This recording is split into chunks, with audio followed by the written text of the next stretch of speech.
If you're new to the live, welcome. I'm Randall. This is the McClures. We react, review, we make fun of, we laugh at stuff. Link in the description if you want to help support this stream. We're going to be checking out a Tucker episode today. This is with Steve Bannon, I believe. If I click the right one, let me check. Yeah. So this is Tucker Carlson interviewing Steve Bannon. This is a segment about Ireland, Dublin, and what's going on over there. Let's get into it and see what these guys are talking about. Several days ago, a man in his 50s, for reasons that are still not clear, stabbed 5 people outside a school in Dublin, Ireland, including 3 children. And then almost immediately after, parts of that city erupted into rioting. What exactly is going on here? Well, the Washington Post stepped in helpfully to explain. Here's the tweet the Washington Post sent out. Quote, "Online rumors claimed the perpetrator of a stabbing attack was an immigrant. The BBC found that the man was an Irish citizen who had lived in the country for 20 years. Police blamed, quote, a lunatic faction driven by far-right ideology for the riot in Dublin." That was the Washington Post's explanation. But actually, the man was an immigrant. He was from Algeria, and as it turns out, he's been living in Ireland for 23 years at public expense. He has never had a job. And then last week, unaccountably, he stabbed children. Well, many people in Ireland are absolutely sick of this. It's happening by design. That country has been completely transformed by immigration. It's not the Ireland you remember at all. And going forward, anyone who complains about that or questions government policy will be guilty of a felony. The new hate speech laws are coming to Ireland. No complaining about it. And of course, it's not just Ireland, it's across the West. What does this mean? What is happening here? And what's the right response to it? We thought it'd be worth talking to Steve Bannon. He's the host of War Room, an old friend of ours. It's his birthday today, by the way. Happy birthday, Steve. Thank you, Tucker. So it seems like Ireland's, of course, a small country, an island in Western Europe, but it seems like this is kind of almost a metaphor for what's happening across the West. What do you make of the rioting there and the government's response to it? Well, look, you've been to Hungary. You know, Viktor Orban has led this fight for years and has tried to get his country, the sovereignty of it, to stay away from what's happening in Germany and places like Ireland. Ireland's probably one of the worst, if not the worst, because the political class has totally sold out the people. You know, they've had, I think, 125,000 immigrants in the last year. That is the same equivalent if all of Joe Biden's 9 million illegal alien invaders here in our country all came within 1 year. That's the impact it's had on Ireland. And they're all on the public dole. There's been 100,000 Ukrainians in 18 months or 20 months since the war started. 100,000 Ukrainians all on the public dole, all paid for out of the Irish budget. Now, some of that money is given by the EU, but the Irish politicians are by far the worst that are bought off by the EU. They're the biggest globalists. They've sold out the sovereignty of the Irish. And you're seeing a natural blowback, and you're really seeing it among working class people in the cities, Irish nationals, Irish citizens whose family have been there. Very disappointing to hear that my Irish countrymen are letting the nation go to shit with this globalist left-wing ideology. Horrible to see. It's horrible to see, folks. There for generations and generations and generations and have nothing to show for it, and also in the rural communities. So Ireland is a powder keg, and I think what you saw the other day in the response by the Garda, the response by the authorities was immediately to go after Conor McGregor and other folks who were saying, "Hey, we need to address this. We need your proclamations are no longer good enough. We need to see a plan of action." Because there's been enough of these immigrants' attacks on citizens, including a year ago, where there was, I think, a murder of a school teacher by an immigrant. So the Irish people, I think, have had a belly full of it. But you're seeing this is across the West, and it started with a mass immigration in the 60s and 70s, but really been picked up since the Syrian civil war and what the Germans did back in 2014. So the Irish government is trying to replace the population of Ireland with people from the third world, obviously. But why? What's the justification for that? Ireland was never a colonial power. These are not people they once ruled coming back to the mother country. The same people have lived in Ireland for thousands of years. They have a native population, and they're being replaced. Why would someone want to do that, you think? I think you're seeing it. I think you're seeing I'm this smoking because here. the political class is very tied to Brussels. The political class, and there's really no true opposition party when you think from a populist nationalist perspective. They've got a couple of small parties that are starting to grow. Of course, you got Sinn Féin, who's the political arm, or the IRA, who are more and more taking on a nationalistic bent. You've got a couple of small parties. One's kind of Trump inspired to combat this. But I think these people are seeing, and look, you talk about the great replacement theory, and people, people get very upset when you talk about it, but you just look at the math. It's This has not a happened theory. across Europe. It's happened in Germany. This is why Orban has been so singled out. This is why, quite frankly, Giorgia Meloni, who was a person who we supported a lot when she got in there because the EU was going to cut Italy off for money, really backed off a lot on this immigration policy. The Germans and the people in Brussels, the party of Davos, just doesn't think the working class European population is very controllable. They think they're dangerous. They think they're the cause of these world wars in World War I and World War II. And so they've always been, they've tried to control them every way possible. Now they're using immigration. And Ireland is one of the worst examples, and that's why it's a powder keg. It does seem like there's race hate at the bottom of it. I can't think of a better explanation. I mean, there have been wars in Africa, sort of every week for my entire life, and no one's saying we've got too many Africans in Nigeria, let's replace them with Indians or something. No one would even think to say that. But poor Ireland, which didn't really do anything wrong on the world stage that I'm aware of, is, I mean, in 100 years, there'll be, a minority of Irish people in Ireland. That's a big change, and it's on purpose. How could anyone read that as anything but an expression of hate? You're right. Contempt for their working class, for the working class of Ireland. This is why, Tucker, I think they're cracking down so hard. You've seen what they've tried to do to Victor. I think it's self-contempt. I think they've bought into this whole white guilt propaganda that's been spewed on them their whole lives. And for some reason, the masses of white people somehow feel that, well, if we just blend ourselves out of existence, then they won't call Whitey bad anymore if there's no Whitey left. What a crazy ideology. I personally am Irish. I'm proud to be Irish. My kids are Irish. Hopefully they'll marry and breed with somebody Irish and keep the thing going. Because there's nothing wrong with being proud of your heritage or where you're from, or your culture, and wanting to maintain it. I don't know why this is a weird thing. Orban, who's kind of become the leader of this, the political and public intellectual leader of this. They've tried to isolate him for years, although he's been right about the Ukraine war. He's been right about what happened in Germany in 2014, about the sovereignty of his country and the sovereignty of his people. But in Ireland, they've taken it to a next level. I mean, they immediately came out, and they're prosecuting right now, I should say, investigating Conor McGregor for hate speech, for some tweets he put out and a couple of statements he made. The Garda came out and they've arrested 30 people, and their whole focus is on the prosecution of the people that stood up to this and the people that, quite frankly, were angry about it. The entire focus has been going after the population and to try to cow them, to try to say, no, if you stand up to this, you stand up to the political class, if you have an opinion, right, which, you should have a free speech, but if you have an opinion, that's going to be hate speech. And that hate speech law has many years in prison associated with it. So they have cracked down not on immigration crime, not on the homelessness situation, the lawlessness, the breakdown of law and order. They have focused on the Irish people to really put their focus on. And look who's doing it. I mean, the head of the Irish government and the chief of police. If a government makes it a crime to criticize that government's policies, then it's not by definition a free country, is it?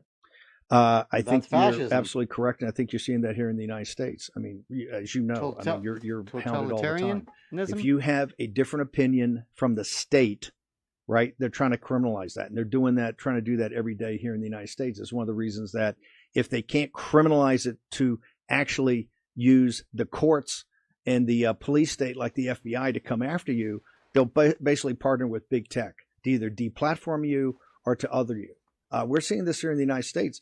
And this is just about the situation of the problem. Think about the solution. I keep telling people, hey, think downrange to 2025. If we're able to win and close in that win, think of the issues we have to deal with, not just in the budget, but with the deportations. I mean, we have 9 million or 8 or 9 million here today just on Biden's watch.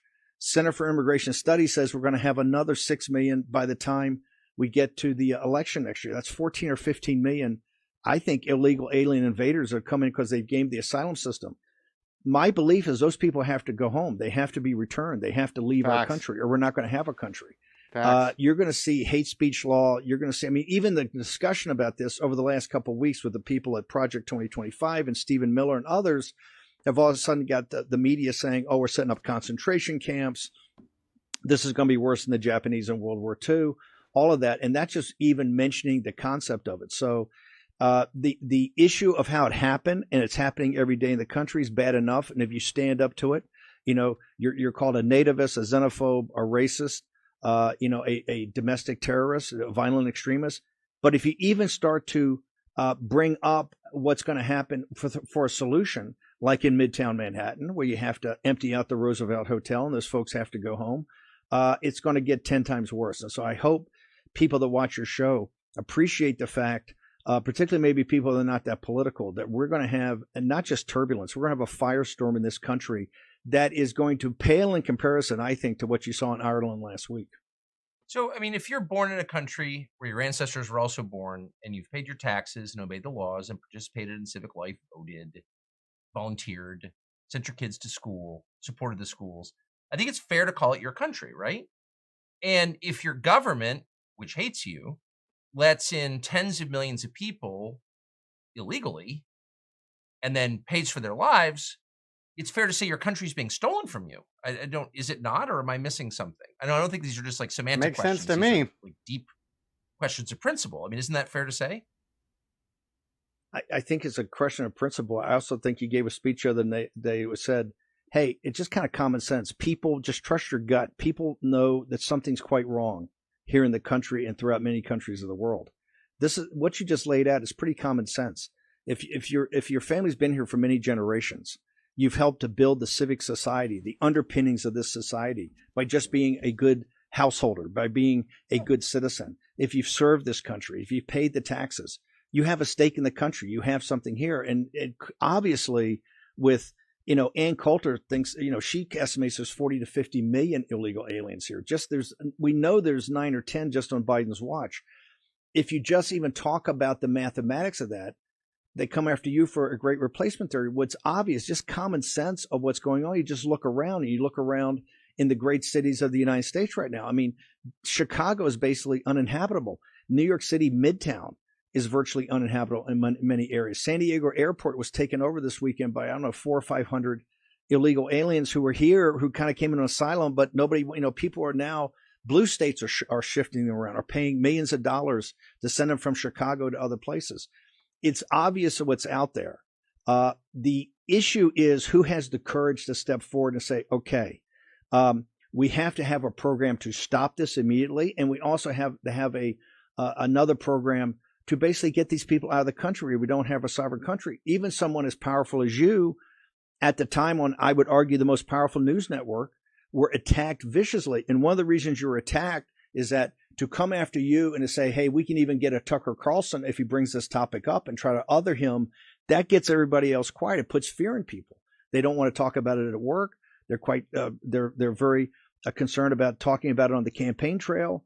In the halls of Congress. Look at this right now on the Ukrainian deal to get another $80 million for the money laundering operation in Ukraine.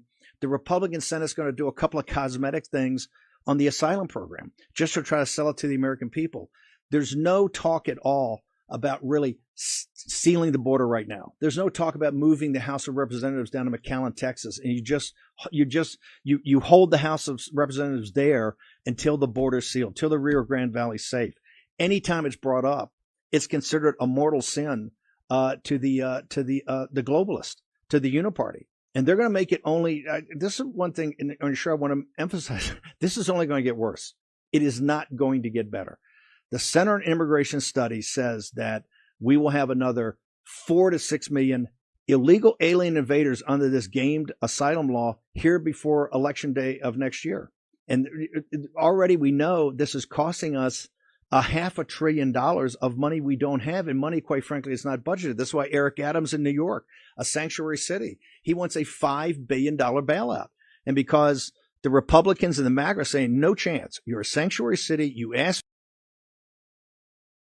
It is absolutely so comical. The left was crying and crying and crying about the $5 billion that Trump wanted to build the entire wall to help prevent the immigration problem in the first place. That's too much money, waste of money, yada, yada, yada, yada, yada. Now, one guy in one city wants $5 billion to handle the immigration problem in his one city. What is going on in the world? Like, it's just crazy how absolutely ass backwards and retarded everything is. It doesn't, nothing makes sense anymore. It's crazy, just crazy. For this, you got it. You got to pay for it. The police department there's going to be cut by 20%. The education in New York's going to be cut by $1 billion. So this is getting to be a national crisis, but still you get demonized if you even bring it up. And this is what you're seeing in Ireland. I think the tension among working class people, when nobody represents them, nobody can talk about it. And even people like Conor McGregor that come out are immediately prosecuted or investigated, at least, for hate speech. I feel like I'm a pretty balanced person emotionally, and maybe I'm flattering myself, but I don't think I'm a radical. I'm not.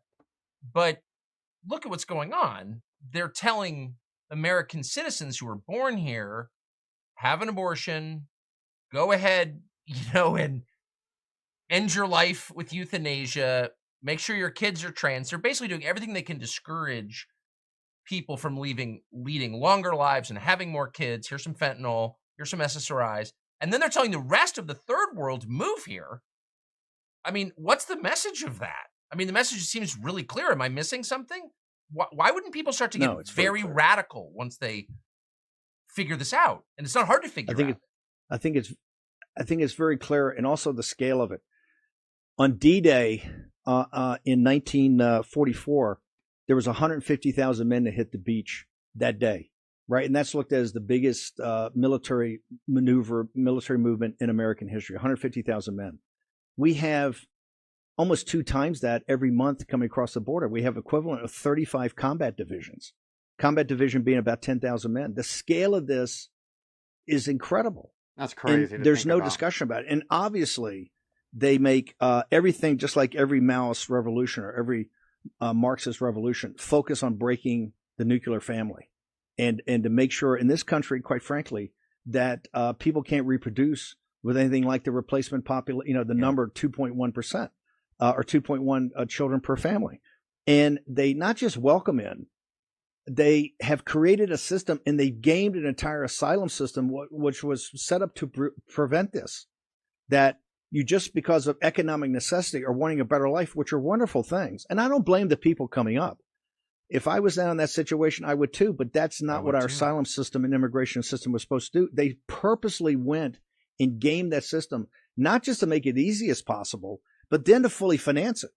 And if you look at the situation we are economically, Tucker, we passed $33 trillion of debt on 18th September, on the morning of the 18th of September. Right now, we're basically 60 days away from that. We're at $33.8 trillion. We will pass $34 trillion, I estimate, on the 28th of December. 100 days after hitting 33, we'll pass $34 trillion. We are beyond broke. We are technically a bankruptcy right now.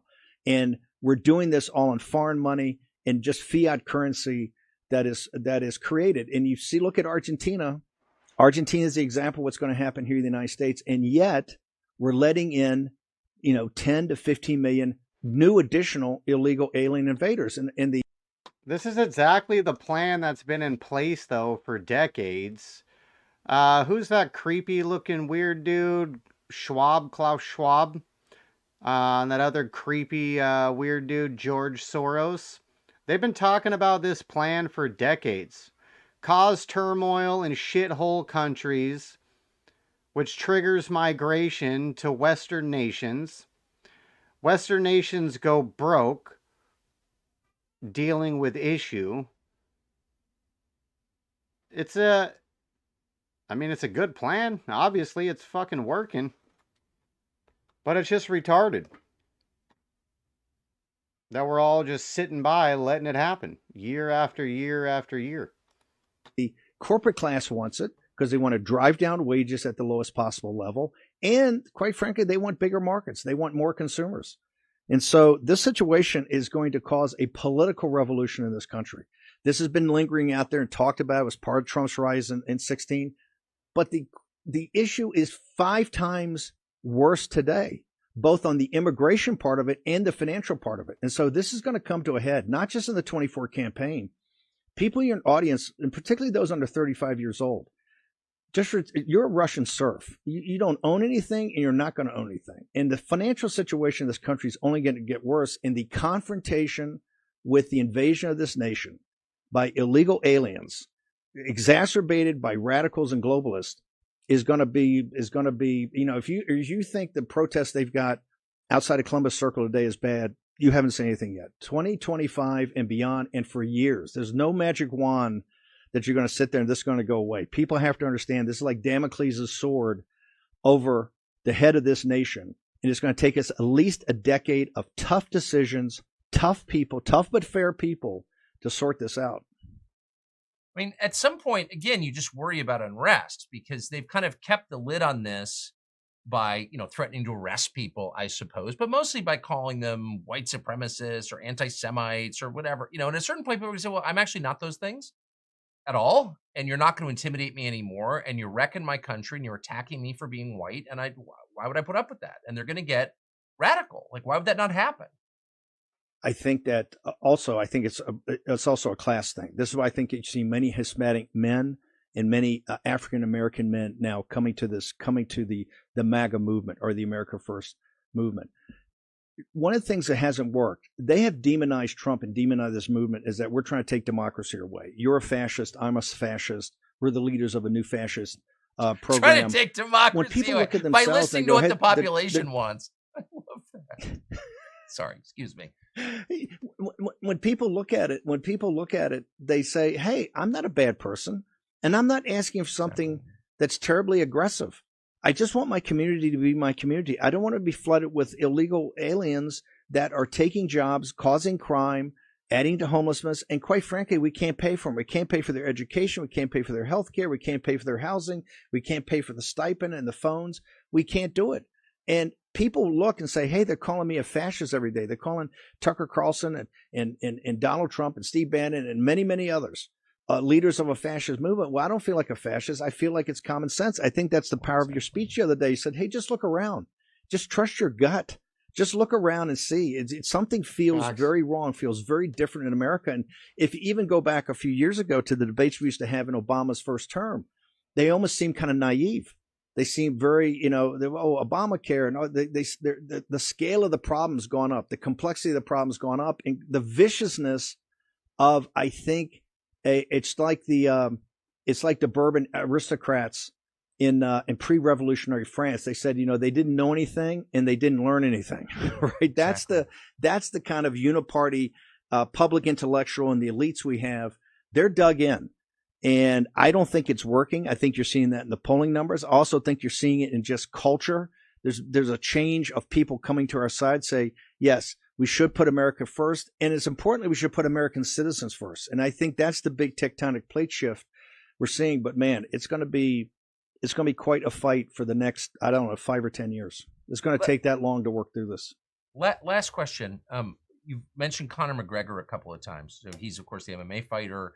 He's been very vocal on social media about what's happening in Ireland, and he seems to be alluding to his getting into politics, taking over Ireland. How would you assess that? What do you think of him and what he's saying? I think I'd call him, I put it up on social media. I think he's an Irish patriot. Look, he's got some rough edges. I'm Irish, right? He's got some rough edges, but I think people in times of turmoil, look to people who are fighters. You know, I think it was Churchill that said courage is the most important of all the virtues because it's on virtue that it's on courage that all the other virtues rest. I think you're seeing, you know, he didn't have to do this. By being so vocal, he put himself out there as a target, just like you. Once you're out there, if you step forward and say, hey, this is not right, this is what we have to do, we have to think about the country and we have to think about the country's citizens first, all of a sudden you're a target. He could have a great life. He's launching pubs. He's an internationally known guy. It's like Trump. You could go do other things. You don't need this. He's doing this, I think, for his great love of Ireland and the Irish people. And like I said, he's got some rough edges. But remember, in what I call a fourth turning in turbulent times, you're going to have the Donald Trumps of the world step forward. You're going to have the Conor McGregors. Those are the people that are going to come through in times of turmoil. These are not era where people that have worked in the state legislature and just punched all their tickets are really, I think, what people are looking for. They're looking for people that are courageous, and we'll have to see Conor McGregor. Look, they're going to come after Conor McGregor. I mean, hard. They're going to do the hate speech thing. I think they're also going to limit the ability of people to go in Ireland like they've tried to do in England, because I think the political class there is petrified about some new. Now, what they're going to do to McGregor is the same thing they do to anybody who fights or goes against the system. He's going to become a misogynist, rapist, human trafficker, and that'll be the next thing that comes out. New party coming up that's more populist nationalist. We've seen it in you've seen it all over the world. You've gone and interviewed people from Spain to Brazil to Argentina. It's interesting that the biggest lid they put on this is in Great Britain and in Ireland. Remember, the Tories are worse. The Tories are 10 times worse than establishment Republicans. You still don't have, even with Nigel, you still don't have a populist nationalist party that's really risen as an alternative. And in Ireland, they will do that. Corrupt political class will do anything Brussels wants, anything Davos wants to make sure that there's no chance for that party to come up. And the first thing they'll attack national figures like Conor McGregor that say, hey, we got to really start putting the Irish people first. Yeah. They hate themselves so much. It's just remarkable to watch it. Steve Bannon. Nationalism's growing. Thanks a lot for doing this. It's great to see you. Nationalism is growing all over the Western world, for sure. King of all the Yetis is in the house. What's up, dude? Connor is possibly a serial rapist. Is that possible? Have they already come out and accused him of being a serial rapist? Did I miss that? It's pretty much what they do to everybody.